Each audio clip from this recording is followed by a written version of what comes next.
The crowd deaths at a Houston music festival added even more names to the long list of people who have been crushed at a major event.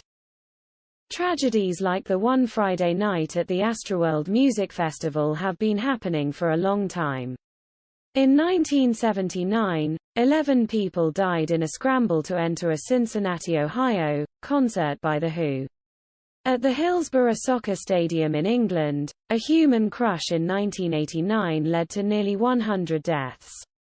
In 2015, a collision of two crowds at the Hajj pilgrimage in Saudi Arabia caused more than 2,400 deaths, based on an Associated Press count of media reports. Now that more people are heading out of their homes and back into crowds after many months of being cooped up because of the pandemic, the risks are rising again. Most major events happen without a death, of course, but experts say they see common traits within the tragedies. Here's a look at how they happen. How are people dying in these events? They're often getting squeezed so hard that they can't get any oxygen. It's usually not because they're getting trampled. When a crowd surges, the force can be strong enough to bend steel. It can also hit people from two directions, one from the rear of the crowd pushing forward and another from the front of the crowd trying to escape. If some people have fallen, causing a pile-up, pressure can even come from above. Caught in the middle are people's lungs. What's it like to be swept in? A UK inquiry into the Hillsborough tragedy found that a form of asphyxiation was listed as an underlying cause in the vast majority of the deaths. Other listed causes included inhalation of stomach contents. The deaths occurred as more than 50,000 fans streamed into the stadium for a soccer match on a warm, sunny day. Some of them packed into a tunnel and were getting pressed so hard into perimeter fencing that their faces got distorted by the mesh, the inquiry found. Survivors described being gradually compressed, unable to move, their heads locked between arms and shoulders. Faces gasping in panic, the report said. They were aware that people were dying and they were helpless to save themselves. What causes such events? My research covers over 100 years of disasters, and invariably they all come down to very similar characteristics, said G. Keith Still, a visiting professor of crowd science at the University of Suffolk in England who has testified as an expert witness in court cases involving crowds.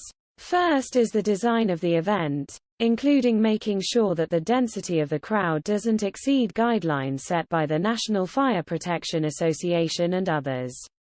That includes having enough space for everyone and large enough gaps for people to move about. Some venues will take precautions when they know a particularly high-energy crowd is coming to an event. Still pointed to how some will set up pens around stages in order to break large crowds into smaller groups. That can also allow for pathways for security officers or for emergency exits. What are other causes? The crowd's density may be the most important factor in a deadly surge, but it usually needs a catalyst to get everyone rushing in the same direction.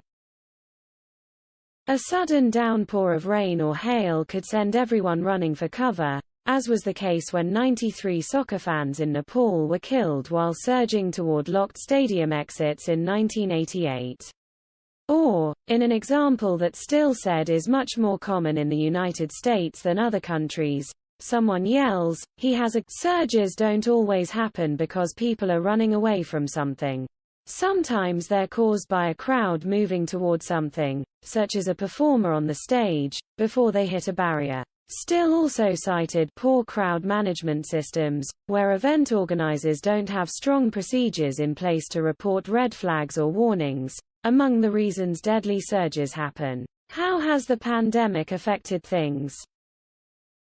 Steve Allen of Crowd Safety, a UK-based consultancy engaged in major events around the world, said it's always important to monitor the crowd, but especially so now that events are ramping up in size following the pandemic lockdown. As soon as you add people into the mix, there will always be a risk, he said of crowds.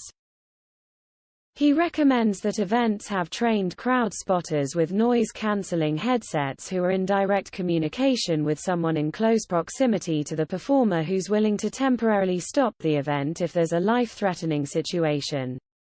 That could be a crowd surge, structural collapse, fire or something else. Allen said he has personally stopped about 25 performances by the likes of Oasis, the Red Hot Chili Peppers and Eminem.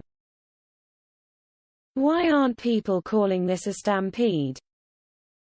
Professionals don't use the words stampede or panic to describe such scenarios because that can put the blame for the deaths on the people in the crowd. Instead, they more often point at the event's organizers for failing to provide a safe environment.